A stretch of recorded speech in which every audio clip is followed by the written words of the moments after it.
उसके बाद वो कतर चला गया। अब कतर गया, बीवी बड़ी उसकी समझदार, बड़ी कहने में उसके, और बीवी ने भी अपने शौहर को शीशे में उतारा हुआ था। शीशे में कैसे उतारा हुआ था कि जो शौहर कहता वो फौरी तौर पे काम करती, और शौहर को ऐसी ऐसी बातें सुनाती, ऐसी ऐसी अदाएं दिखाती कि वो कहता कि इससे बढ़ के दुनिया में कुछ है ही नहीं। और दूसरी तरफ जो लड़के के माँ बाप थे, इकलौता बेटा था, और उनको भी शीशे में उतारा हुआ था। जैसे ही उनके मुंह से बात निकलती, अभी आधी बात होती तो ये फौरन से पहले पूरी कर देते। अब लड़का जो था वो कतर में काम कर रहा था। अब लड़के की जब शादी हुई थी ना, बड़ी धूमधाम से हुई थी। 5 एकड़ जमीन थी, अच्छा खाते पीते थे, और लड़की को तकरीबन 20 तोले सोना शादी के वक्त डाला गया था। अब शौहर चला गया बाहर, लड़की जो है वो अपने सास और ससुर को भी शीशे में उतारा हुआ है। सारे इस तरह के मामला है। और कई बार ये दिन में क्या करती कि सुर्खी पाउडर लगाती और बाहर निकल जाती। अब मोहल्ले का हर बच्चा, हर जवान उसके साथ इसकी गपशप थी, और जब कोई इससे पूछता तो कहती वो तो मेरा भाई है। इसने इस तरह से सबको झांसा दिया हुआ था। अब आगे जो कहानी चली है उसमें ऐसे ऐसी चीजें आई सामने कि मैं कहता हूँ कि इंसान सर पकड़ के बैठ जाए।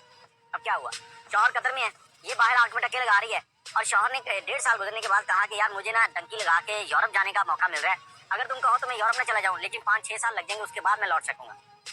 औरत जो थी ये अयाश थी, अयाशी चल रही थी, उसके कोई पूछने वाला नहीं था, रोकने टोकने वाला नहीं था। उसने फौरन से कहा कि ठीक है आप जाएं, हमारे आने वाले दिन जो है वो समझ जाएंगे। शौहर ने डंकी लगाई और यूरोप पहुंच गया। जब यूरोप पहुंचा, वहां पर उसने कुछ डॉक्यूमेंट्स फाइल कर दिए नेशनैलिटी के लिए। इधर जो औरत है उसने भी कहा कि अब तो मेरा शौहर अच्छे पैसे कमाने लगा है, तो ठीक है मजे करते हैं। अब वो पहले इधर उधर घूमती थी, कोई उसको देख के मुस्कुराता था, कोई किसी को ये देख के मुस्कुराती थी। अब इसने कहा कि मेरे पास पैसा आना शुरू हो गया।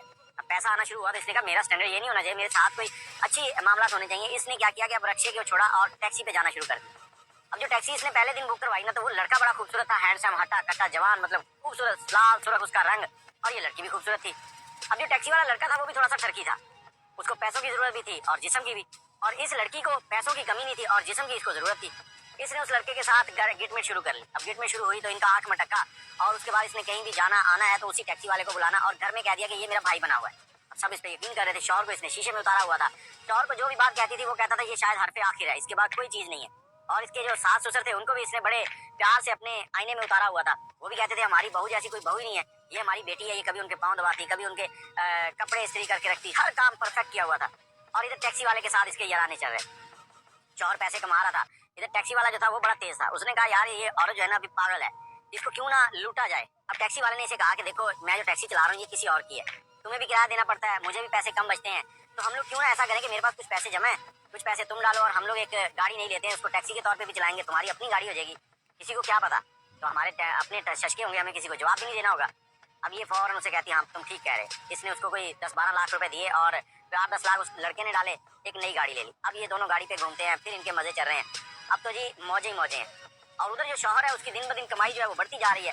शौहर को ये ज्यादा पूछती नहीं थी, बस उसकी हाँ में हाँ मिलाती थी और उसको शीशे में उतारा हुआ था। जो ये बात कहती थी वो कहता था, यही सब कुछ है, क्योंकि इसको चिकनी चोपड़ी बातें करने का बड़ा वो था, ट्रिक था। अब टैक्सी वाला जो है वो देख रहा है कि यार ये मुझसे दूर हो रही, क्योंकि इसने सोचना शुरू कर दिया था कि अब मुझे कोई ना अच्छे स्टैंडर्ड का आशिक चाहिए, ये टैक्सी वाला मेरे लेवल का नहीं है, पैसा ज्यादा आ गया था।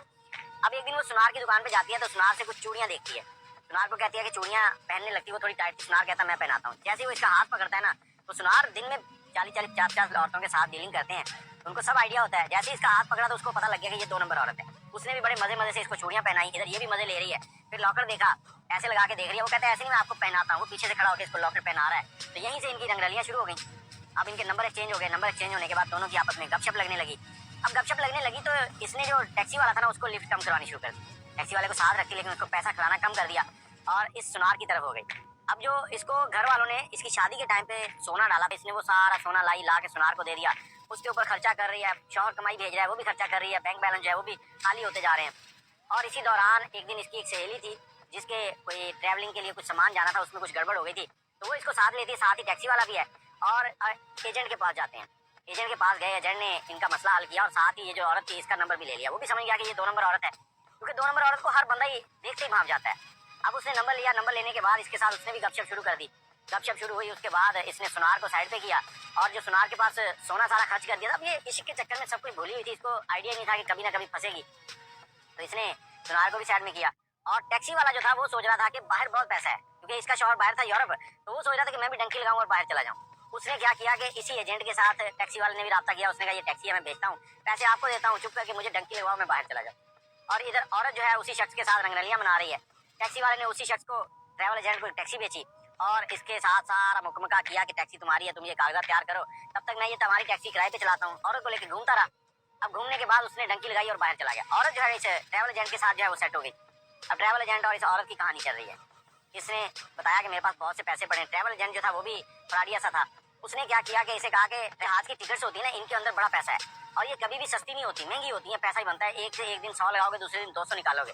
तो तुम ऐसे करो, तुम्हारे पास पैसे भी हैं, इधर लगाते हैं, दोनों मिलके कमाएंगे, मिलके खाएंगे। अच्छा जी, ठीक हो गया, पैसा लगा दिया। इसके पास तकरीबन कोई 25 लाख रुपए अकाउंट में पड़े थे। इसने वो पैसा ट्रैवल एजेंट को दे दिया। ट्रैवल एजेंट ने वो लगा दिए। उधर शौहर को बताया कि इस तरह से मैं चाहती हूँ कि तुम्हारा हाथ बटाऊं और एक ट्रैवल एजेंसी है, उसमें पैसा लगाना है। वो टिकटें खरीदनी है, टिकटें महंगी होंगी तो जो पैसे हैं वो डबल होते जाएंगे। तुम भी कमाओ, मैं भी कमाऊँ, हम बाद में हम इकट्ठे जिंदगी गुजारेंगे यहाँ पर। उधर शौहर जो है उसने दिन रात मेहनत कर करके पैसा कमा रहा था और उसके जो डॉक्यूमेंट्स है ना वो कंप्लीट नहीं हो पा रहे थे। उसको नेशनैलिटी नहीं मिल रही थी। जब तक नेशनैलिटी नहीं मिलती वो आ नहीं सकता था। काफी वक्त गुजर गया। इसने देखा कि ट्रैवल एजेंट इसको कोई प्रॉफिट नहीं दे रहा। इसने उससे बात की, चूं चां की। उसने कहा देखो, शोर नहीं करो, जहाँ कमरे में हम लोग बैठते हैं ना, जो सारे काम चलते हैं, उन सब की वीडियो बनती है। अब ये ना हो कि मैं तुम्हारी वीडियो तुम्हारे शौहर को भेज दूँ। चुप करके बैठ जाओ, जैसे चल रहा है चलने दो। तुम्हें पैसों की क्या जरूरत है? ये पैसा, ये कारोबार सारा तुम्हारा ही है, तुम ऐसी टेंशन ले रही हो। उसने इसको इस तरह से बहला फुसला के खामोश कर दिया। उसके बाद इनकी रंगरलियां चल रही हैं और इसी दौरान खानदान में एक शादी आ जाती है। शादी आती है तो इसकी सास इसको कहती है कि बहू, आज शादी के लिए तैयार हुई हो, तुमने गोल्ड नहीं पहना, सोना नहीं पहना। ये कहती माँ जी नहीं, वो हालात खराब है, बाप को घुमा रही है। अब बाप को घुमा के कभी इधर कभी उधर कर रही है। तो शादी पे चले जाते हैं बगैर गोल्ड के। लेकिन जो इसकी सास थी उसको बड़ी खुटकती है ये बात। कहती इसने कभी मेरी बात नहीं टाली थी और दूसरा इसको सोने का इतना शौक था कि ये बाजार में जाते हुए भी सोना पहन के जाती थी। अब हो ना हो इसने कोई चक्कर चला दिया। अपने शौहर को कहती है कि हमारी जो बहू है ना, मुझे लगता है हमें उल्लू बना रही है। हमने जो इसको सोना दिया था ना, वो लगता है इसने अपने ससुराल पहुंचा दिया। उसके शौहर ने कहा कि लड़की के ससुर ने कि ऐसा अगर है तो हम उससे पूछ लेते हैं। अब उससे पूछना शुरू किया तो उसने पहले तो आए बाएं शाएं किया। फिर कहती कि वो मैंने ना इधर पॉलिश होने के लिए दे दिया है। कहाँ दिया पॉलिश होने के लिए? जब उसने देखा कि ये तो उधर भी चले जाएंगे तो फिर कहती अच्छा मैंने वो अपने मैके भेज दिया था, उधर रखवाया है। तो वो एक शादी के फंक्शन में जाना था उन्होंने, तो इसलिए वहाँ पर है। अब सास और ससुर अगले दिन अपने 2 और रिश्तेदारों को लेते हैं। इस लड़की के माँ बाप के पास चले जाते हैं कि हमारी बेटी ने इधर सोना रखा है। कहते नहीं इधर तो कुछ भी नहीं रखा। वापस आते हैं, बहू से लड़ाई करते हैं और उससे कहते हैं कि बताओ किधर किया। फिर वो कहती है फलां जगह वहाँ पे पॉलिश होने के लिए दिया था, उधर है। उधर जाते हैं, वो कहते हैं पॉलिश नहीं होने के लिए दिया था, इधर इसने बेचा था। अच्छा बेचा था, वापस आ गए। फिर वो लड़ाई झगड़ा, फिर उससे पूछा। फिर वो कहती है कि फलां दुकान है, उधर दिया था, इधर से तो मैंने वो पैसे लेके उधर बनने के लिए नया दे दिया था। अब उधर पहुंच जाते हैं। उधर पहुंचते हैं तो वो दुकान वाला कहता है जी बड़ी अच्छी बात होगी कि आप लोग खुद ही आ गए हैं। आप लोग पैसे वाले थे, अच्छे शरीफ आदमी थे, हम लोग आपके घर नहीं आना चाहते थे। आपकी बहू ने 6 लाख रुपए देने, इसने हमसे कुछ सोना बनवाया था। अब वो परेशान है। वो कहते हैं आप लोग आ गए हैं तो चलो पैसे भी देते जाएं फिर। अब वो कहते हैं कि ठीक है हम लोग पैसे सुबह भिजवा देंगे, अभी हम चलते हैं थोड़ा मामला सेट करने हैं। घर आते हैं, बहू के साथ बहस होती है। बहू जो है वो शर्मिंदा नहीं होकर घुमा रही, इधर की उधर घुमा रही है। अब सास और ससुर जो है उनकी दिमाग में खटकता है कि कहीं बैंक अकाउंट भी खाली ना कर रखा हो। अगले दिन उसको लेते हैं, चलो बैंक से पैसे निकालें और सुनार को देखें। वो कहती मैं दे दूंगी, बड़ी बातें सुनाती हैं। सास और ससुर कहते नहीं आज जाना है, पैसे देने हैं, नहीं तो वो घर आ जाएंगे, हमारी बेइज्जती होगी। अब उनको तो चेक करना था कि अकाउंट में कुछ है या नहीं है, खाली है। बैंक पहुंचे हैं, 2-3 अकाउंट थे, तीनों में चेक किया जीरो। तो थोड़े थोड़े पैसे थे, 1-1, 2-2 लाख। वो 6 लाख भी पूरा नहीं हुआ। अब तीनों बैंक की स्टेटमेंट निकाली तो तकरीबन इस अरसे के दौरान तकरीबन 2 करोड़ रुपए इसके शौहर ने भेजे थे, जो इसने अयाशियों में उड़ा दिए। अब पानी सर से गुजर चुका था। घर आए हैं तो इन्होंने कहा कि किधर किया सारा पैसा? वो कहती इधर कारोबार में लगाया, उधर कारोबार में लगाया। अब तक बेटे को नहीं पता था। अब माँ बाप ने अपने बेटे को फोन किया, कहा बेटा तू ना सारे काम छोड़ वापस आ जा। बेटा कहता मुझे नेशनैलिटी मिलेगी फिर ही आऊंगा, कैसे तो बड़ा नुकसान हो जाएगा। माँ बाप कहते जो भी होता है छोड़ सारी चीजों को, तू उधर नेशनैलिटी ले रहा है, हमें लगता है कि जो हमारे 5 एकड़ जमीन है वो भी बिक जाएगी। अब बेटा जो है माँ बाप की बात सुनता है और वापस आ जाता है। अब वापस आता है तो आके माँ बाप उसको सारी कहानी सुनाते हैं। अब माँ बाप जब कहानी सुनाते हैं तो ये औरत जो है उसको और कहानी सुनाती है। औरत कहती है कि आपसे मैंने पूछा था ना कि वो टिकट के कारोबार में पैसे लगाऊं, तो वहां से अच्छा खासा प्रॉफिट हुआ था। जब प्रॉफिट हुआ है तो वो पैसे मैंने निकाल के एक स्टॉक एक्सचेंज में लगा दिया। अब स्टॉक एक्सचेंज जो है वो एक ही दिन बैठी है, हमारा सारा पैसा डूब गया है। अब मैं आपको बता नहीं पाई कि क्या हुआ है हमारे साथ। शौहर बड़ा बेगम के ऊपर एतमाद करता था। एक तरफ उसको अपनी कमाई याद आ रही है कि कितनी मेहनत की, दूसरी तरफ बीवी है जिसपे बड़ा एतमाद करता है। औरत बड़ी चालाक थी।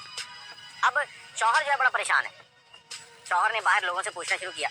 बाहर जब उसके दोस्तों ने उसको बताया कि यार ये औरत तुम्हारी जो है ये ठीक नहीं है, वो कहे कि यार वो बहुत अच्छी है। कहें यार क्या अच्छी है? हर शख्स के साथ इसका याराना है, हर बंदा इसने यार बना रखा है। वो जो 3 मैंने बताया ना वो तो हाई लेवल के थे, लो लेवल जो उसकी तरफ देखता उसके दिल फेंक देती थी।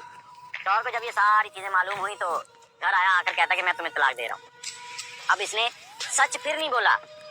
फिर उसके पास बैठी कस्में खा रही है, कौन कौन सी कसम खा गई कि ये सब के सब तो मेरे भाई बने हुए हैं, ये सब तुमको गलत गाइड कर रहे हैं, मैंने ऐसा कुछ नहीं किया। शौहर ने अगले दिन उसके माँ बाप को बुलाया, बुला के सारी सिचुएशन उनके सामने रखी। माँ बाप जो है अपने दामाद से माफिया मांग रहे हैं कि हमारी बेटी से गलती हो गई है, हम मानते हैं इसके थोड़े से ऐसे मामला हैं, लेकिन बेटी जो है उसने एक लम्हे के लिए नहीं कहा कि मैंने गलती की है, वो फिर भी कस्में खा रही है, इधर उधर के मसले मसाइल इधर घुमा रही है उधर घुमा रही है। आखिरकार शौहर ने उसको तलाक दे दी। शौहर ने तलाक दी है तो अपने मैके चली गई वो। लेकिन मैके जाने के चंद दिनों के बाद, क्योंकि उसके बड़े इधर उधर तलकात थे, कोई गुंडे कोई ऐसे लोग भी थे, शौहर मोटरसाइकिल पे जा रहा है, सामने से वो आए, आके उन्होंने मोटरसाइकिल मारा मोटरसाइकिल में, उसके बाद उसकी फंटी लगाई है। अब वो पर्चा किस पे कराए कि गुंडे आए जो उसकी बेगम के यार थे, उस पर उसकी फंटी लगा के चले गए। अब मोहल्ले के अंदर मशहूर हो गया कि ये वो शख्स है जिसने पूरे मोहल्ले को अमीर कर दिया, खुद गरीब रह गया है। बेचारा शर्मिंदा शर्मिंदा मोहल्ले में घूमता था और वही 5 एकड़ जो जमीन थी उसकी काश शुरू कर दी दोबारा, ना माल रहा ना बेगम रही बाहर जाने के चक्कर में। अब ये कहानी जो मैंने आपको सुनाई है ना, ये हमारे हमसाए मुल्क की है। तो बहुत से ऐसे मामला होते हैं। कहानी सुनाने का मकसद ये है कि कभी भी एक जगह पे इतनी पक्के इरादे से ना सब कुछ सोचेंगे ये जो कह रहा है वो सच है।